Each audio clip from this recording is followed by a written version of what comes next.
Feliz sábado para todos. ¿Cuántos están contentos y agradecidos a Dios por el privilegio de estar en su día santo, en su casa de oración? Gloria a Dios. En algún lugar leí que hay más de 3,000 promesas de Dios en su palabra. Nunca las he contado, pero hay una para cada ocasión. Y hay una que dice en particular, y es muy relevante en este momento, que donde quiera que hay 2 o 3 reunidos en su nombre, ¿dónde estará Él? Él estará allí, ¿para qué? Para bendecirlos. Sea que haya 2 o 3,000 o 2 o 3, la presencia de Dios está allí. O sea que en esta mañana lo que esto significa es que la presencia de Dios está ¿dónde? Que la presencia de Dios está aquí. Todo lo que se ha hecho hasta ahora, los cantos, las oraciones, el estudio de la palabra, y lo que se va a hacer ahora, que es la presentación de ella, es para la honra y la gloria de ¿quién? La gloria de Dios. Voy a hacer 2 preguntas y al final de cada una te voy a preguntar si la declaración es, en tu opinión, verdadera o falsa. Y son preguntas sencillas, pero vamos a pensar antes de responder. La primera dice así: ¿es posible hacer buenas obras sin tener una relación redentora con Dios? Vamos a repetirla. ¿Es posible para una persona hacer buenas obras sin tener una relación redentora con Dios? ¿Verdadero o falsa? Eso es verdadero, ¿verdad? Es verdadero. Es muy posible y de hecho ocurre. Y la segunda y última, me gusta el juego de palabras aquí. ¿Es posible estar tan ocupados haciendo la obra del Señor que nos olvidamos del Señor de la obra? Interesante, ¿verdad? Vamos a repetirla. ¿Es posible estar tan ocupados haciendo la obra del Señor que nos olvidamos del Señor de la obra? ¿Verdadero o falso? Es verdadero. Pero qué interesante, estaríamos ocupados haciendo la obra del Señor. Y sin embargo es posible hacer esa obra y olvidarnos a la vez del Señor de la obra. Bueno, ¿esto a qué viene? Vamos a ilustrarlo por medio de un relato que leí de un autor llamado Charles Colson. Su libro en inglés, Loving God, Amar a Dios. Dice Colson que un monje de cierta orden religiosa, no menciona cuál, estaba visiblemente turbado, incómodo. Al parecer, el superior de la orden religiosa le había negado una solicitud. La solicitud del monje consistía en que él quería, cosa que no ocurre a menudo, él quería dedicar toda su vida al servicio de los leprosos. ¿Cuántos quieren pasar su vida sirviendo a los leprosos? Bueno, yo no voy a levantar mi mano, y tú tampoco la levantaste, y realmente muy pocos quieren hacer eso, pero este monje curiosamente quería dedicar su vida nada menos que al servicio de los leprosos.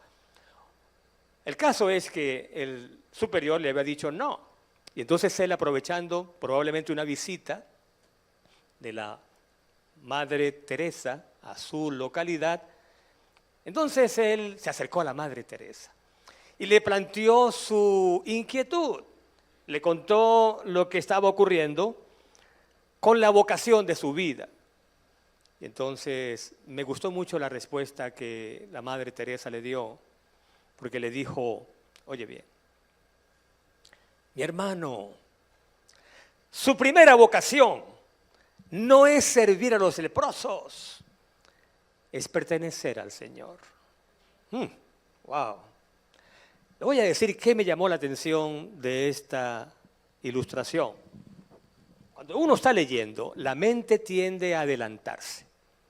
Y si yo leo en un pasaje, su primera vocación no es servir a los leprosos, mi mente se adelanta y completa la oración sin que yo la haya leído. Y yo esperaba encontrarme en la declaración siguiente, que dijera, su primera vocación no es servir a los leprosos, es servir a Dios. Y sin embargo, no es eso lo que dice. ¿Qué es lo que dice? ¿Qué fue lo que la Madre Teresa respondió?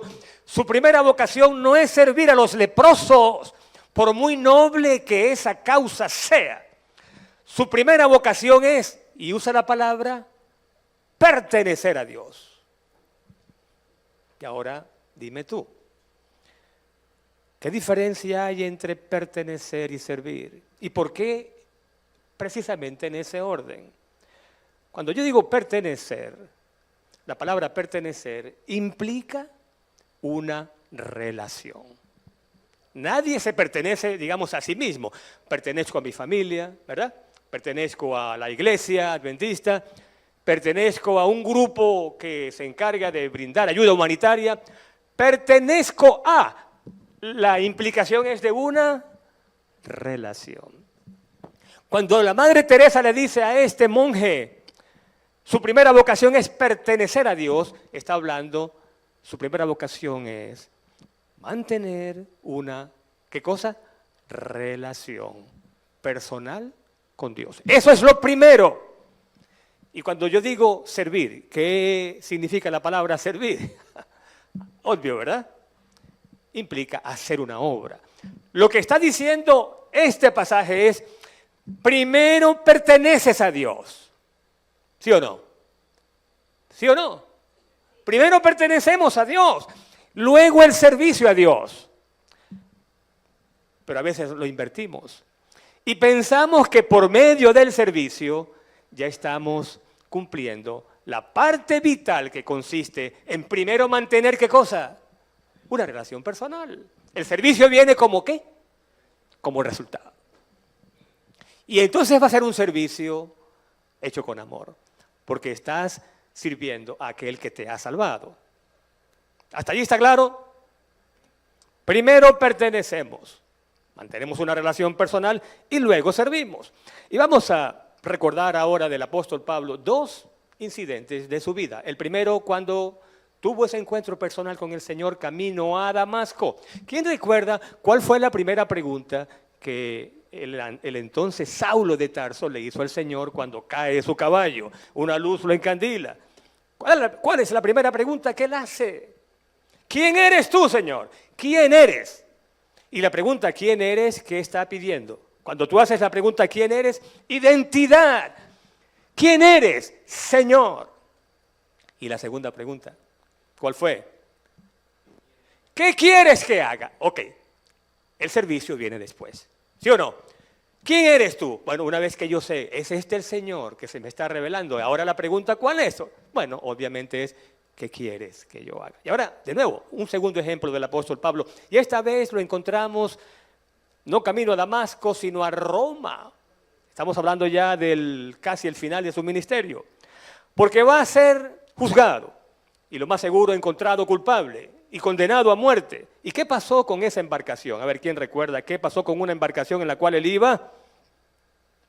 Bueno, la embarcación tuvo todo tipo de problemas.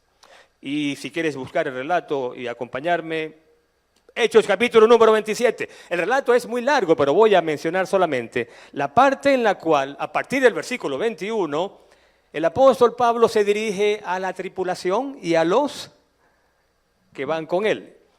No vamos a leer todo el pasaje, repito, pero recordemos las palabras de él cuando les dice, poniéndose de pie, señores, hubiera sido mejor haberme oído y no salir de Creta.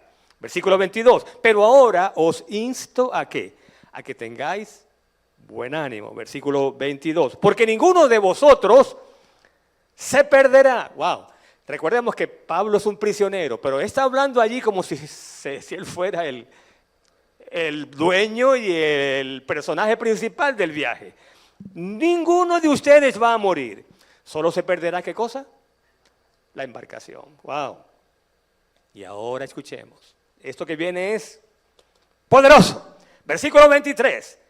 Porque esta noche se me presentó un ángel, y ahora escucha bien, un ángel del Dios de quien soy y a quien sirvo.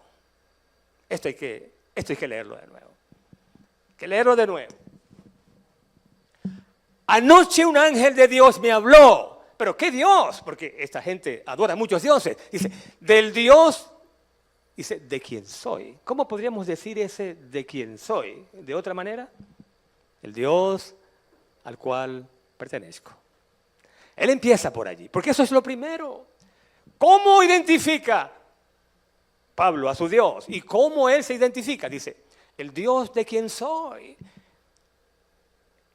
El Dios que es mi dueño, de otra manera lo está diciendo. El Dios a quien pertenezco, y luego de que él habla de que pertenece a ese Dios, ¿qué viene después? ¿A quién pertenezco y a quién sirvo? ¿Estamos claros hasta allí? Primero pertenecemos a Dios. Tiene todo el derecho de propiedad sobre nosotros, por creación y por redención.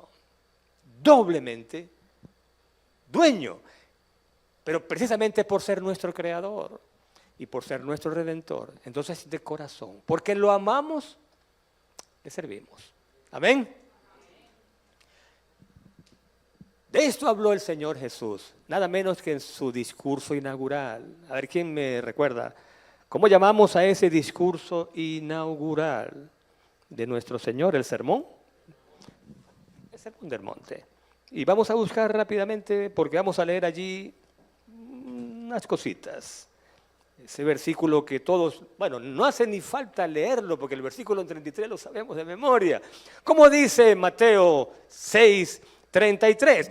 En esta versión que tengo en mi mano dice, buscad primeramente el reino. Dios primero. Ahí está. Dios en primer lugar. Nunca podrá ocupar o deberá ocupar en la lista nuestra un segundo lugar. Busca primeramente el reino de Dios. ¿Y qué más? Y su justicia. ¿Y qué pasará con todo lo demás? Todas estas cosas serán añadidas. ¿Y de qué cosas viene hablando él en el sermón? ¿De qué habló? La comida, ¿qué más? La bebida, ¿qué más? El vestido. Dice, todas estas cosas. Hay una versión que quizás has leído, se llama la Nueva Versión Internacional. No, perdón, la Nueva Traducción Viviente. Dice así, busquen el reino de Dios por encima de todo lo demás. Está más claro, ¿verdad? Busquen el reino de Dios por encima de todo lo demás. Pero ahora llama la atención que en este capítulo el Señor menciona varias veces una expresión que es no os preocupéis. Versículo 25, no os preocupéis por vuestra vida. 28, y por el vestido, ¿por qué os preocupáis? 31, y no os preocupéis diciendo qué comeremos, qué beberemos o qué vestiremos. ¿Por qué usa tantas veces la expresión no se preocupen? Y termina diciendo, busquen el reino de Dios. ¿Y qué pasará con todo lo demás? Vendrá por añadidura. Qué interesante, escucha esto que llama la atención. La palabra que se usa aquí en griego, preocuparse, viene del griego, koiné, que se manejaba en aquel entonces, la palabra merignao. No hace falta que la recuerdes. Pero merignao es una palabra compuesta, tiene dos partes. La primera parte, merizo, significa dividir. Y la palabra nous, que significa mente. Ahora, pon 2 más 2 es 4, ¿verdad?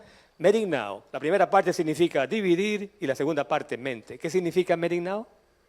Una mente dividida. Qué interesante. El Señor está diciendo, cada vez que te preocupas, a ver, ¿qué cosas nos preocupan? Vamos a comenzar por allí. ¿Qué cosas nos preocupan a diario? A ver, ¿cuáles son las cosas que a diario nos preocupan? Los pagos, ¿verdad? Algunos llaman los biles, las facturas, los servicios, los pagos. ¿Cómo pagaremos estas facturas, estos biles, dicen algunos? ¿Qué más nos preocupa? ¿A alguien le preocupa la salud? A todos nos preocupa la salud. La salud, nunca falta, ¿verdad? Un malestar, un dolor de cabeza o cosas peores. Los pagos, ¿qué más? Los hijos, la familia, el matrimonio. ¿Qué más nos preocupa? ¿El trabajo? ¿Qué dice? El futuro. Pero algunos se preocupan también del pasado. Aunque ya es pasado, siguen viviendo en el pasado, cosas que ocurrieron o malas cosas que han hecho y no se han perdonado. Dicho de otra manera, sobra. ¿Por qué preocuparse? Pero el Señor nos dice aquí, recordemos que es su discurso inaugural. Así como un presidente en su discurso inaugural dice cuál es el plan, qué se espera que ocurra en los próximos años, su discurso inaugural, Él saluda a la humanidad y les dice, se están preocupando demasiado. La mente la tienen dividida. Pero hay una fórmula, mire, qué sencilla y cuánto cuesta aplicarla. La fórmula que está expuesta aquí es esta. Busquen primeramente el reino de Dios, significa que Él debe ser lo primero y lo mejor. O también podríamos decir que Él debe ser el centro. ¿Verdad que sí? El centro. ¿Alguien aquí juega fútbol y conoce bien el fútbol? ¿Alguien aquí conoce bien el fútbol? El fútbol, soccer. Yo no sé jugar fútbol, pero lo entiendo.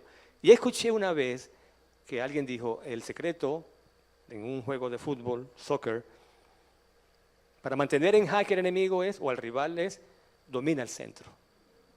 ¿Qué dije? Dominar. Controla el centro y vas a controlar el juego. Cristo ha de ser el centro.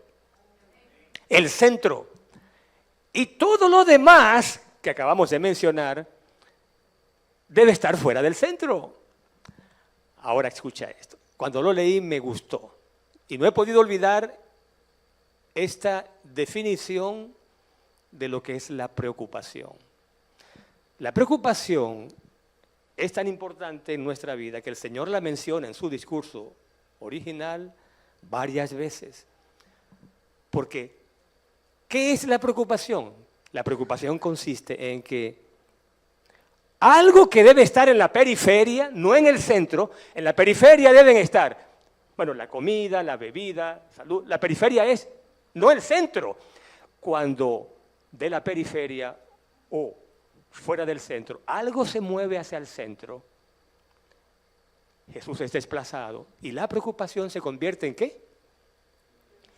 En una mente dividida. En otras palabras, cada vez que un factor de estos que el Señor menciona, que son importantes, no es que la comida no sea importante, ni la salud, ni la familia, todo es importante, pero lo que el Señor está diciendo es, no dejes que algo que ocupa la periferia se mueva hacia el centro y me desplace a mí. Porque en el momento en que me desplaces, se convierte en el centro de tu vida. Y entonces piensas en eso de noche y piensas en eso de día. O sea, te acuestas pensando en eso, te levantas pensando en eso y la preocupación ahora se convierte en el centro de tu vida y tu vida gira alrededor de ella. No permitas que nada ni nadie me mueva de tu vida del centro. ¿Eso está claro?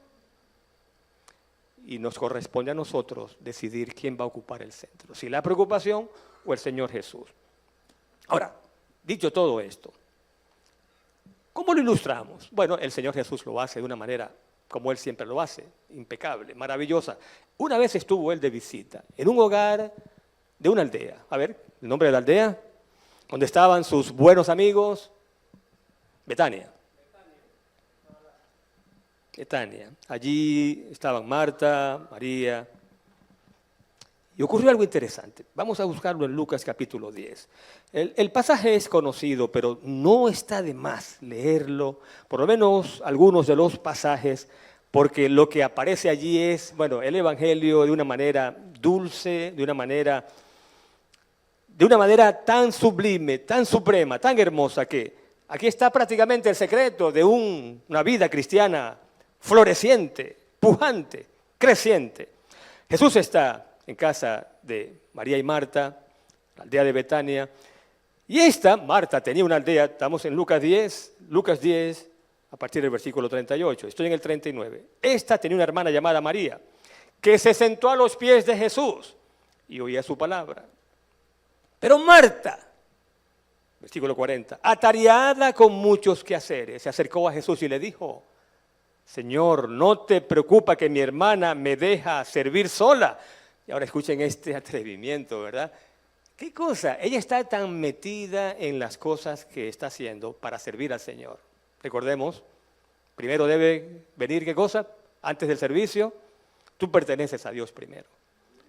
Dios debe ser el centro y lo primero en tu vida. Y después viene el servicio. Pero ella está tan preocupada por servir. Y nadie la culpa porque, bueno, ella quiere servir al Señor. Y no es poca cosa.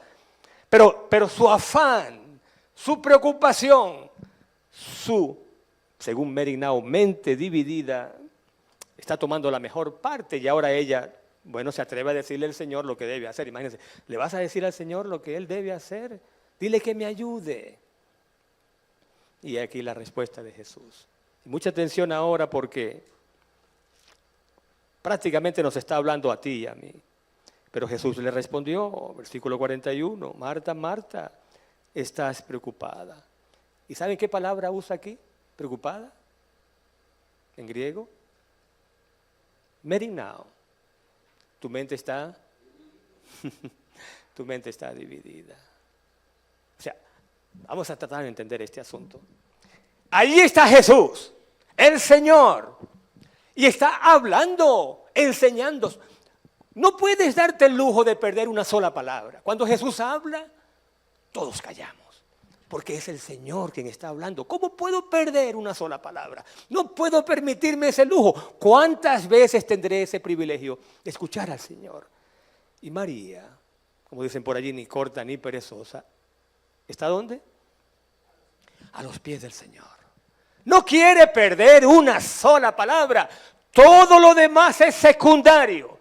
La comida, la bebida, todo eso pasa a ocupar un segundo plano. Porque Jesús está hablando. Y cuando el Señor habla, hay que escuchar. No hay que hacer otra cosa. Ella está María. Marta quiere que el Señor la regañe, pero no la regaña. Lo que hace es defenderla y justificar lo que ella está haciendo con estas palabras. Marta, Marta, estás preocupada, turbada, es decir, estás ansiosa, sin necesidad. No dejes que lo que pertenece a la periferia pase a ocupar el centro, porque el centro es mío.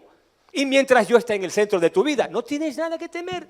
Vas a recibir palabras de vida eterna y todo lo demás vendrá por añadidura. Turbada por muchas cosas. Y ahora, qué cosa tan interesante, el Señor dice, pero una sola cosa es necesaria. Óigame, en la vida hay muchas cosas que son necesarias, ¿sí o no? ¿Verdad que sí? Hay muchas cosas necesarias en la vida, pero el Señor aquí está reduciendo las categorías a una sola. ¿Y quién lo está haciendo? El Señor está diciendo, ¿cuántas cosas son necesarias? A ver. En la vida, ¿cuántas cosas son necesarias? Mira, si te pones a pensarlo bien, una sola. Y esa es que Jesús sea el número uno en mi vida. Que Jesús ocupe el primer lugar. Que Jesús ocupe el lugar central. Una sola cosa. Tú puedes ganar toda la vida, pero si pierdes a Jesús, lo habrás perdido todo, ¿sí o no? Pero puedes ganar a Jesús, y si has ganado a Jesús, entonces todo lo demás será tuyo, vendrá por añadidura. Una sola cosa es necesaria, y María eligió la buena parte, que no le será quitada. ¿Era malo lo que Marta estaba haciendo? No. Pero no permitamos, mi amigo, mi amiga, no permitamos que nada ni nadie nos robe el privilegio de estar con nuestro Señor. Noten ustedes que en otra oportunidad Jesús dijo palabras similares. Esta vez fue a un joven que conocemos como el joven rico. ¿Cuántas cosas le faltaban al joven rico? Qué cosa tan curiosa, bien interesante. Cuando Jesús repite una enseñanza es porque hay que recordarla. Una sola cosa te falta. ¿Y qué cosa le faltaba al joven rico? Tenía todo lo demás, tenía riquezas, tenía amigos, tenía fama, tenía popularidad, tenía todo lo que se mueve en la periferia. Todo lo que se mueve en la periferia, pero el centro estaba vacío. Y entonces al centro se movía cualquier cosa. Y el dinero, el amor a las posesiones, al ocupar el centro ya se convertía en un Dios, su Dios. Una sola cosa. Me gusta como lo dice un autor conocido, su nombre es Doug Batchelor, en un libro que conocemos, A los pies de Jesús, el Evangelio según María Magdalena. Y él dice, en una parte interesante, cuando habla de este pasaje, dice así: ¿qué era esa una cosa a la cual Jesús se refería? ¿Cuál era? Y él dice, es la misma, entre comillas, una cosa, suena un poquito curioso, es la misma una cosa en la que él siempre insistió: dar a Dios el primer lugar. Sin esa una cosa, todas, me gusta mucho la forma como lo dice, sin esa una cosa, todas las buenas obras del mundo no podrían salvar ni siquiera a una pulga. Interesante, ¿no? Ni siquiera a una pulga. Esta es la obra de Dios, que creáis, lo dijo el Señor, ¿en quién? En aquel a quien Él ha enviado. ¿Cuántas cosas son necesarias? Una sola cosa. Y ahora volvemos a Pablo. Esta vez Pablo, antes era Saulo, ahora es Pablo.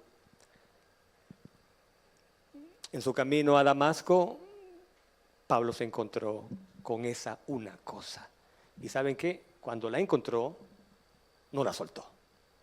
La vida de Pablo es, la vida de Pablo, lo que fue, la vida prácticamente una antorcha que ardía por el Señor. Y una oportunidad, bueno, vamos a buscar porque no quiero poner palabras en su boca, pero él tenía en su centro otras cosas, hasta que se encontró con el Cristo resucitado. Filipenses, a ver, ¿cuáles eran esas cosas que ocupaban el centro? Jesús no era el centro todavía. Filipenses capítulo 3. Noten ustedes lo que era prioritario en su vida, antes de que él perteneciera al Señor. Si alguno piensa que tiene de qué confiar en la carne, yo más. Filipenses 3, ahora el 5. Circuncidado al octavo día. Escuchemos ahora. Circuncidado al octavo día. Motivo de orgullo. Del linaje de Israel. ¡Wow! ¡Qué cosa tan grande! ¿Eh? El linaje de Israel. Pareciera que pudiéramos escucharlo, destilar orgullo. El centro de mi vida consistía en que yo, circuncidado el octavo día, del linaje de Israel, de la tribu de Benjamín, hebreo de hebreos. Ese era su orgullo. Ese era el centro, su linaje. Ese era el oxígeno que él respiraba como buen fariseo. Hebreo de hebreos, y en cuanto a la ley, fariseo. Y en cuanto al celo perseguidor de la iglesia, y en cuanto a la justicia de la ley, escuchen esto, irreprensible. El hombre se consideraba, ¿qué significa irreprensible? Sin mácula, sin mancha, listo para el cielo, listo para la traslación. Y cuando se encuentra con el crucificado, ahora resucitado, todo ese orgullo se desmorona, se hace añicos, se hace polvo. Y entonces, ahora el centro, ¿quién lo ocupaba? Pero lo que para mí era ganancia, ahora lo considero pérdida por amor a Cristo. ¡Qué cosa tan grande! ¡Qué cosa tan grande! Y más aún considero todas las cosas como pérdida por el sublime valor de conocer a Cristo Jesús, mi Señor, por lo cual lo perdí todo. Y escuchen, esta versión dice, y lo tengo por basura. Otras versiones dicen de otra manera, más fuerte, pero él dice, lo he perdido todo y lo tengo por basura, ¿para ganar a quién? para ganar a Cristo. En otras palabras, ahora el centro de su vida era Cristo. A Él pertenecía y a Él le servía. ¿Cómo podemos servir a Dios? Bueno, el mismo libro de Doug Batchelor lo dice de una manera bien curiosa. Yo lo voy a leer para ustedes porque dice así en la página 77. No podemos obedecer a Dios a menos que lo amemos. ¿Qué dije? No podemos obedecerlo a menos que lo amemos. Y no podemos amarlo a menos que lo conozcamos. Y no podemos conocerlo a menos que pasemos tiempo a los pies de Jesús. Qué hermoso, ¿verdad? ¿Podemos repetirlo? ¿Será que podemos aprenderlo de memoria? Vamos a repetirlo, a ver. Porque aquí estamos hablando de la manera como Jesús llega a ser el centro. Es decir, de la manera como podemos, al igual que Pablo, decir, pertenezco a Dios y sirvo a Dios. No podemos obedecer a Dios a menos que lo amemos. Vamos a repetirlo. No podemos obedecer a Dios a menos que lo amemos. No podemos amarlo a menos que lo conozcamos. Y ahora, ¿cómo sería la última parte? Y no podemos conocerlo a menos que hagamos lo que hizo María. Nos sentemos a los pies de Jesús. Y aquí el desafío que tengo para ti. Todo lo demás que he dicho llega hasta aquí. Para decirte, te toca a ti y me toca a mí decidir si cada día nos sentamos a los pies de Jesús. ¿A quién le toca decidir eso? Pero ahí está el secreto. No puedes llegar a amarlo a menos que lo conozcas primero. ¿Cómo puedes amar a alguien que no conoces? Tienes que primero conocerlo. Y una vez que lo conoces, la promesa es la más grande de todas. Y esta es la vida eterna. Ajá. Y esta es la vida eterna. ¿Qué cosa? Que te conozcan a ti, el único Dios verdadero, y a Jesucristo, a quien has enviado. Conocer a Dios, ahí está. Conocerlo al punto de llegar a decir, con el apóstol Pablo, ya no vivo yo, mas vive Cristo en mí. ¿Cómo pudo él llegar a decir? ¿Cómo puede un ser humano decir, este que ustedes ven ahora, de carne y hueso, esta persona que ustedes conocían, ya no vive más? Esa persona que ustedes conocieron, ya murió. ¿Saben por qué murió? Porque ahora Cristo vive en mí. Y lo que ustedes ven en mí es lo que está diciendo él. Lo que ustedes viven, lo que ustedes ven en mí es lo que yo ahora vivo, gracias a él. Gálatas 2, versículo 20, ¿cómo dice? Con Cristo estoy crucificado y ya no vivo yo, más vive ¿quién? Y ahora la parte que más me gusta, y lo que ahora vivo en la carne, o sea, este hombre, esta mujer que está viva todavía y que ustedes están viendo, vive por la fe en el Hijo de Dios. Es por la fe en el Hijo de Dios. ¿Quién me amó y se entregó a la muerte por mí? ¿Cuántos en esta hora quieren decir, Señor, vivo en un país donde es cada vez más difícil tomar 10 minutos, menos 20 o más difícil aún tomar media hora cada día para sentarme a los pies de Jesús? Pero resuelvo con el libre albedrío con el cual tú me creaste y la facultad de elección que me devolviste cuando Cristo murió por mí. Resuelvo, así como Daniel, ¿se acuerdan? Resolvió en su corazón. Es decir, me comprometo, decido que nada me va a impedir, a menos que sea una emergencia de vida o muerte, nada me va a impedir cada mañana, lo primero, tener un encuentro personal con mi Salvador. Al punto de poder decir como el apóstol, para mí a ver, ¿cómo fue que dijo? El vivir es Cristo. Y el morir, eso es ganancia. Vivir para Cristo, vivir para Él, al punto de que yo pueda decir, ese es el Dios a quien pertenezco y a ese Dios le sirvo. Dios nos bendiga.